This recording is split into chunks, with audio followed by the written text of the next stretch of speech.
सरकार का पैसा लगा हुआ था, चुनाव में ठीक नहीं था। सर, जिला कार्यान्वयन समिति की बैठक में माननीय लोगों द्वारा कई बिंदुओं को आकृष्ट कराया गया, ध्यान आकृष्ट कराया गया, कई समस्याओं की ओर, जिसमें बिजली है, स्वास्थ्य है, शिक्षा है, बाल विकास परियोजना कार्यालय संबंधित है। तो क्या सर उसमें आपका? सबसे पहले मैं आप सबका मैं शुक्रिया अदा करना चाहता हूँ, दिल की गहराई में स्वागत करता हूँ। दूसरी बार मंत्री बनने के बाद पहली बार आपके बीच में आया हूँ, रूबरू आपसे हुआ हूँ और आपके द्वारा तमाम शहर के जिला के तमाम भाई बहनों को भी गहरा स्वागत करता हूँ। चूँकि प्रभारी पिछली बार भी था, इस बार मैं प्रभारी यहाँ का बना हूँ, यहाँ का प्यार सम्मान मिला है और लोगों का उम्मीद भी है काम का। पिछले दिनों जो मैं आता था, बहुत सारा काम था जो लोगों ने बताया, कहा, हमारे विधायक जन कहे, मंत्री साहब लोग कहे, उस काम के लिए हम लोग तत्पर भी थे। कुछ काम हुआ भी है, कुछ रुका, वो काम हो भी रहा है। पुल का था, रोड का था, कहीं मामला था जो बन भी रहा है। आज हम लोगों का बैठक जो थी, उस बैठक में बहुत सारे हमारे विधायक बात उठाए, हमारे मंत्री बहन बैठी हैं बगल में, यही बात थी वहाँ मौजूद। जैसे कुटुंब का मामला था, आंगनबाड़ी को लेकर एक बार विधायक थे बड़े भाई मोती जी, उनका आंगनबाड़ी का मामला था, उसको लेकर हमने वहाँ के अधिकारी से बात भी किया। जब अधिकारी बैठे हुए थे, जो उन्होंने जो कुछ मामला विषय कुछ था, जो जांच की बात थी, वो जांच कराया जाएगा, जांच होगा। अधिकारी खड़े थे, सारे अधिकारी मौजूद भी थे वहाँ पे। रीगा का भी मामला उठा था, जो जानकारी आपने भी दिया, वहाँ भी जानकारी हुई है कि परेशानी जो है दो राय नहीं इसमें। जो रीगा का मामला मैं खुद वहाँ गया हूँ, मिलने ही गया था, मैं बैठा भी था, घूमा भी था, देखा भी था और मैंने नेता से कहा भी था। तो बात चल भी रही है और आपको भी जानकारी है कि नेता में लगे हुए हैं, लोग भेजे भी थे। अब कैसे इसका निदान होगा, तो ये मामला बड़ा है और हमारे नेता ही निदान करेंगे और उम्मीद करते हैं कि वो निदान से हम मिलेंगे करेंगे। कुछ मामला है जो आप भी जानते हैं, कुछ उसी मामला में फंसा हुआ है, कुछ पैसे रुपए को लेकर, तो उसको लेकर हम लोग चिंतित भी हैं और मेरी सरकार भी इस पर है और बात भी चल रही है और इसका रास्ता बहुत जल्द आपको। सर, आप सीतामढ़ी शिवर दोनों जिला के प्रभारी हैं और सीतामढ़ी शिवर का इकलौता उद्योग रीगा चीनी मिल, जिससे 50,000 किसान लाभान्वित होते थे। आज वहां के हजारों किसान एवं मजदूर आज से अनिश्चितकालीन धरना प्रदर्शन कर रहे हैं, क्या उनसे मिलने जाएंगे आप? देखिए, मैं आपको बताना चाहता हूँ कि इसको लेकर हम चिंतित भी हैं। इससे पहले मैं आया था, मैं वहाँ गया भी था, मैंने नेता से बात भी रखा था, नेता के नॉलेज में आपको भी द्वारा मिला है, लेकिन बहुत समय चाहिए। जो इस पर ऐसा मामला है जो आप भी जानते हैं, आप लोग छिपा हुआ तो है नहीं, उस पर हम लोग बैठे कर चुके हैं। अभी नेता फिर जाकर कल तो नहीं, परसों बैठकर उससे फिर बात करेंगे।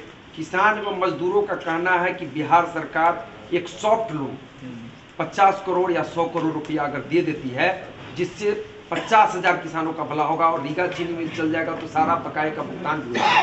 देखिए, पैसे की बात तो बाकी है, पैसा तो ठीक जरूरत, सरकार ने पैसा जमा दिया है, जो बकाया है सर, सब्सिडी का 20 करोड़ रुपया बकाया है, बिहार सरकार के पास बकाया है। लेकिन इसमें और इंटरनल मामला है जो आप जानते भी हैं, उस पर बैठक होगी। कई लोग बैठक किए भी हैं, कई हमारे प्रधान सचिव लोग बैठक भी किए और मैं आपसे इतना कहना चाहता हूँ कि थोड़ा मुझे समय दीजिए, क्योंकि आज फिर मैं जाऊँगा, बैठ कर बात करूँगा, क्योंकि मामला कोई गंभीर है, आप जानते हैं, तो समय लगेगा, लेकिन निदान में करा। धरना प्रदर्शन पर कब तक बैठे रहे होंगे? धरना प्रदर्शन देखिए, ये कोई मतलब नहीं, धरना प्रदर्शन उनका अलग बात है। लोकतंत्र में धरना प्रदर्शन ही एक अधिकार है सर। हमारे मैं तो ये नहीं कह रहा हूँ धरना प्रदर्शन दें, तो उसको नहीं मना कर रहे हैं, लेकिन उसको ये निदान नहीं है। निदान है कि जो बैठ कर बात करेंगे। हमारे नेता, आप जानते हैं कि नेता जो देश के मामला में, देश का मामला जो अच्छा होता है उसके लिए कार्रवाई करते हैं, आप भी जानते हैं।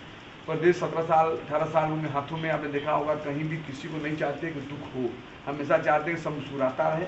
वही उनका पहचान है देश के अंदर। देश के लोग मजबूर हो गए हैं कि 24 का आवाज़ दे रहे हैं उनको। मैं आपको उम्मीद दिलाता हूँ, निश्चित कराता हूँ, निश्चित तौर पर जो आपका ये बात है, ये बात मेरे दिल में, दिमाग में है और नेता के भी है। बहुत जल्द इस पर हम लोग निदान करेंगे, कार्रवाई की जाएगी। सर आज की बैठक में क्या क्या निर्देश दिए? आज की बैठक में जैसे मामला था खादान का, क्रय विक्रय का था, जिससे खादान का खाद का मामला था, हमारे कुछ विधायकगण, हमारी बहन बैठी हैं, मंत्री लोगों ने उठाया कि यहाँ पे खाद का जो है तस्करी किया जाता है। जी, तस्करी को लेकर उसको मैं डीएम साहब से, एसपी साहब मौजूद थे, डीएम साहब ने कहा कि मैं इसको जांच करता हूँ, ऐसा नहीं होने देंगे।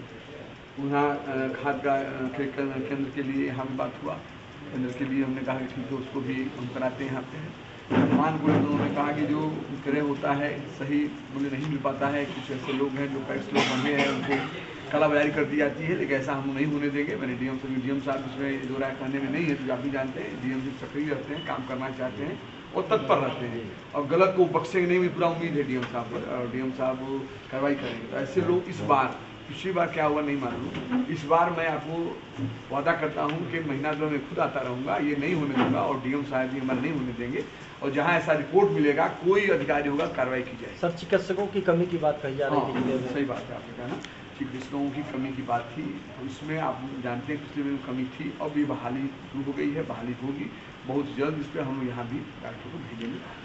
सर ये अल्पसंख्यक छात्रवृत्ति मिलता है, उसमें बच्चे अप्लाई करने में बिल्कुल असमर्थ है। 95% इंस्टीट्यूट के पास लॉगिन आईडी पासवर्ड नहीं है। जिनके पास 5% था भी, वो इस साल मास ट्रांसफ़र हो गया है, तो वो OTP सिक्योर होता है, वो HM लेकर दूसरे क्लास में दूसरे स्कूल में चले गए, और जो आए हैं उनको आता नहीं है। मतलब 100% इस बार योजना फेल हो रहा है, pre matric, post matric and merit का मीन्स, जिसका मैं सूचना प्रिंसिपल ऑफ सेक्रेटरी को मैं भी दिया था, उसके बाद DM को 2 मरते दिया था, DO को भी दिया हूँ, उसके बाद चीफ ऑफ सेक्रेटरी को भी दिया हूँ, आपको भी इस बार दे रहा हूँ। बिल्कुल फेल हो रहा है सर इस बार। फेल नहीं हो रहा है सर, डेट खत्म हो जाएगा तो फेल हो जाएगा होने तो हो ही रहा है। और जी, जो आप बता रहे हैं इसको मैं दिखवा लेता हूँ जी। ये स्कूल मार्च और पहले RJD आपके साथ आपके सरकार में थी, तब RJD सवाल उठाती थी शराबबंदी को लेके कि होम डिलीवरी शराब होती है, और अब जब भाजपा से हट गई है तो भाजपा का सवाल है कि होम डिलीवरी हो रहा है शराब का खुलेआम। देखिए, आप मुझसे कुछ छिपा नहीं है, आप हमारे मीडिया के भाई हैं, मैं कहाँ रहता हूँ, क्या करता हूँ, लगभग आपको जानकारी चूसने में लगे रहते हैं। आपका जो कहना है इसको मैं ये नहीं करता हूँ कि नहीं, लेकिन मैं कहना जरूर कहूँगा कि आज शराबबंदी है, शराबबंदी हम लोग किए हैं, सरकार हमारी की है, तो निश्चित तौर पर बहुत गरीब जनता को फायदा हुआ। अब रही सवाल कि चोरी से लोग लाता है, तो चोरी से लाता है वो भी पकड़े जाते हैं, जेल जाते हैं। कितने आप भी जानते हैं, कितने थाना में गए, कितने जेल बंद हुए, कितने अब छूट रहे हैं, कितनी गाड़ियाँ सीज हो रही है, सब जानकारी आपको है।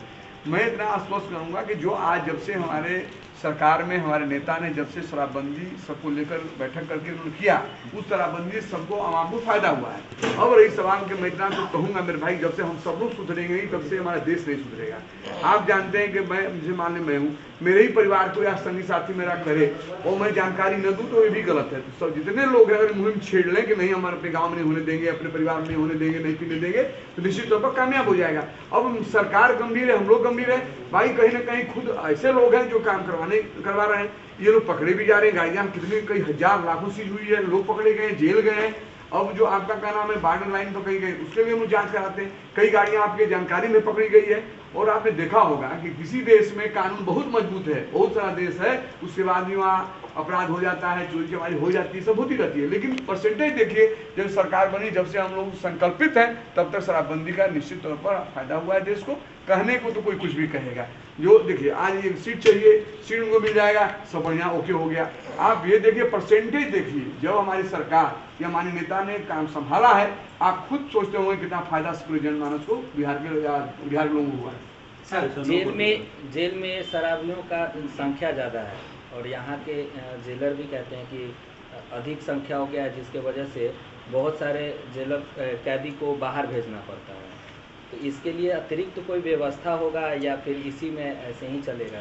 शराब तो हमने कहा पाबंदी ये गलत है, शराब अंदर जाएगा, कैसे जाता है, इस पे हम लोग जेलर का कहना है कि जेल में जगह ही नहीं है। सीमित वार्ड में कैदी ठूस दिए गए। अच्छा। वहाँ पर मानवाधिकार का उल्लंघन है पूरी तरह से। एक बेड पे 4 लोग, स्त्रीण से 2 गुना अधिक जाती है दूसरे केस, तो उनके लिए यहाँ जगह नहीं, उनको समस्तीपुर का दल से चाचा जी बताएं कि आप जो बताइए कि महिला को जो शराब में नहीं, वो भी जाते हैं, वो सीट फुल है, तो दल सिंह शराब, पुरुष जा रहे हैं बेनीपत। एक बात और भी है कि स्त्रीण से 3 गुना अधिक कैदी वहाँ है, 4 गुना, 3 गुना या 4 गुना रखा जाए स्त्रीण से, तो सरकार क्यों नहीं अलग व्यवस्था कर रही है, या जेल को अलग पैसा बढ़ाने का या कुछ अलग व्यवस्था किया जाए, बात होगी अलग ही बनवाना पड़ेगा, वो इस सब में थोड़े लोग सवाल ही नहीं। असीमित लोग तो क्या सर इसके लिए अलग से अतिरिक्त व्यवस्था होगी? और उसको थोड़ा सा हम बात कर लें, टीचर ये अपने बस की सुनिए हमारी बात, आपने क्वेश्चन क्या सुनिए, ये मान लीजिए अभी तक का आप जवाब नहीं देते, इस पर तो मामला बड़ा मामला बैठ बात कर लेंगे, लेकिन होना चाहिए जो आपने बताया है, बताया इसमें होना चाहिए, अलग व्यवस्था बन जाए, वरना वहाँ कंडीशन और ज़्यादा रहेगा तो ज़्यादा परेशानियाँ बढ़ेगी, बीमारियाँ बढ़ेगा, ये सब होता है, उसमें हम कार्रवाई करेंगे, हम बात करेंगे काम। सही बात, शराब मामला को छोड़ दे तो भी स्त्रीण से 3 गुना 4 गुना है, तो बन रहे, कई जगह जेल बने हुए हैं, जहाँ जरूरत हुआ बनाया जाएगा, ये बनाने की जरूरत। सीतामढ़ी जेल में सर, सीतामढ़ी जेल में बाहर से आपत्तिजनक सामान भी फेंक दिया जाता है और एक कलेक्ट्रेरिएट साइड से चार दीवारी जो है वो नीचे है, तो क्या इस उस मेरे चार भाई दीवारी को ये मेरे भाई फेंक दिया जाता है तो उसको तो मान लो वहाँ जो है उसको कहा जाएगा, उसको हम नहीं देख पाएंगे। ऊंचा करना होगा जरूर तो ऊंचा करा दिया जाएगा, उसको हम लेके स्टूडेंट में बड़े बात कर लेंगे। एक सवाल है सर, सीतामढ़ी के भैरव कोठी में जी रीगा में दंगा हुआ था, वहाँ से दंगा पीड़ित 1992 में हजारों के तादाद में जाकर वहाँ बसे।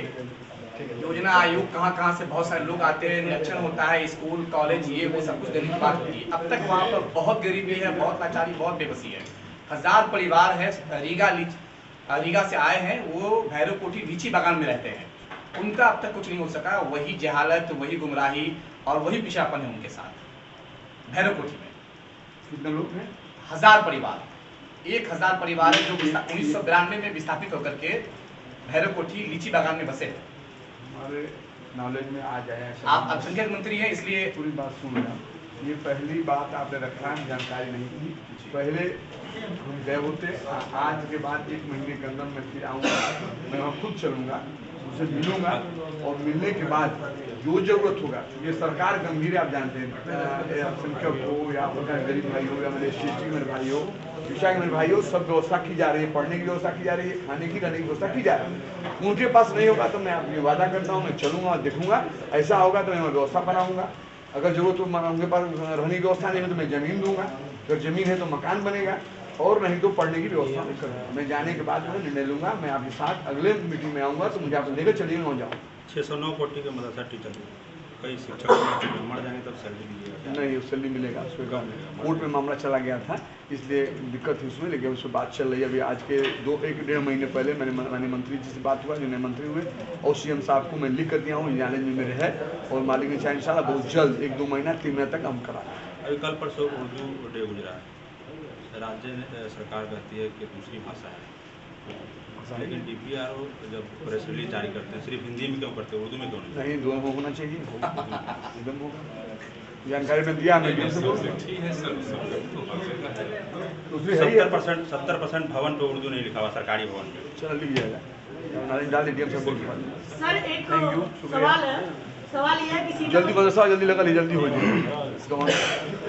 आइए सर, क्या सर बोल रहे हैं? हाँ सर, सवाल ये है कि सीतामढ़ी का सदर अस्पताल जो है जिले का रीढ़ कहा जाता है स्वास्थ्य व्यवस्था का, लेकिन वहाँ सिर्फ और सिर्फ रेफर का खेल चलता है।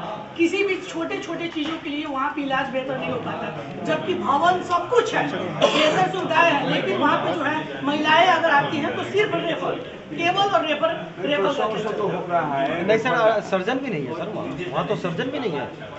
ये बात को नहीं उठाया, मीटिंग में थे, CS साहब आए थे, तो इसी बात हम जब बात जब करते हैं क्या देखते हैं उसको, मैं खुद चलूँगा देखूँगा। अधिकारी खुद उसमें कुछ नहीं कर पाते, यहाँ तक कि सिविल सर्जन भी मौन हो जाते हैं जब रेफर करते हैं। डॉक्टर तो है ना, सब सुविधा होने के बावजूद भी रेफर किया जाता है। छोटे छोटे मामले को लेकर लोग काफी परेशानी है। रेफर छोटा मामला से बाहर रहता हो, रेफर करता होगा, ये हो सकता है, हम देख लेंगे बात करेंगे। अब नारायण डाल दिया, मैंने पिछली बार भी बताया था कि एक मामला यही आया था कि जब बच्चा गेट पे हो जाता है, नवजात शिशु गेट पे हो जाता है, लेकिन उस वैसे मामले को भी रेफर कर दिया जाता है, जबकि वहाँ अत्याधुनिक सब सुविधाएं लैस है। और जिसका हम लोग पॉजिटिव खबर चलाते हैं, उसके बावजूद भी अगर इस तरीके का मामला आता है तो कैसे स्वास्थ्य व्यवस्था को बेहतर किया जाए? ऐसा नहीं होगा, ऐसा नहीं होगा, ऐसा नहीं होने दिया जाएगा। हम बात करेंगे इस पर, हम DM से आज ही बात करेंगे। ऐसा नहीं हो गया, किस तरह बात है, ऐसा नहीं होगा। हमारे मंत्री साहब आज चेक करेंगे, बैठी हैं सर। जी मीडिया के लिए अलग है सर। जी मीडिया की एक मुहिम चल रही है शिक्षा व्यवस्था पर, और हम लोग दिखा रहे हैं कि किस तरीके से बिहार का शिक्षा व्यवस्था है, तो क्या कहना चाहेंगे मुहिम के लिए सर? इसके लिए धन्यवाद, आपका शुक्रिया अदा करता हूँ। और शिक्षा का आपने देखा, एजुकेशन के लेकर हमारे माननीय मुख्यमंत्री जी आदरणीय नीतीश कुमार जी खुद गंभीर हैं, और जो मंत्री जी हैं वो लगे हुए हैं, कई बैठकें की हैं उस पर, और आने वाले दिनों में बहुत सुधार हो रहा है और बहाली भी शुरू हो गई है। और बहुत जल्द हर जगह हर स्कूल में हमारे शिक्षक भी मिलेंगे और पढ़ाई भी दुरुस्त होगी। ऐसे आप लगे, अच्छी बात है, आप लगेंगे और लोग जागेगा लोग। सर आज CM ने खुले मन से घोषणा की है कि जो शिक्षक का काम बेहतर होगा तो मतलब उनकी सैलरी में भी बढ़ोतरी होगी, और जो काम नहीं करेंगे उन्हें हटाया जाएगा। क्या कहेंगे इस पर? इस पे मैं स्वागत करता हूं, अपने नेता का धन्यवाद देना चाहता हूं, जो शिक्षा को लेकर चिंतित हैं और इसमें आप जानते हो कई जगह ऐसे टीचर थे जो पढ़ाते नहीं थे, ये हम लोग नॉलेज में आता था। ये कार्रवाई की जाएगी और हमारे नेता इस पे गंभीर भी हैं और सीरियस भी हैं, आपने सुना भी है और कई बैठकें कर चुके हैं इस मामला में।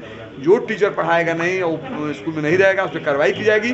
तो ये जो उन्होंने कहा है कि जो रहेंगे उनको अलग से उनका सैलरी के लिए, तो इसके लिए कह दिए जो लोग नहीं आने वाले वो भी आएँ, काम करें, पढ़ावें, बच्चे हमारे पढ़ें, बच्चे पढ़ के इन हासिल करें, तब जाकर दूसरे देश के अंदर विकास होगा। ये लेकर वो चिंतित है। तो मुहिम के लिए क्या कहना चाहेंगे जी मीडिया के मुहिम पर? इसके लिए मैं शुक्रिया अदा करना चाहूँ। अच्छी बात है, आप मुहिम छेड़ें तो आगे करने से लोग जगेंगे, हम लोग भी जगेंगे, काम करेंगे।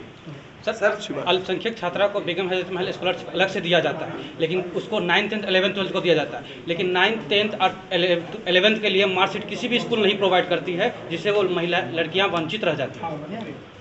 इसके लिए देखिए रुको ना यार, बात करना आनंद बाबू का है परेशान का, आप बैठिए ना, बैठिए बात करें।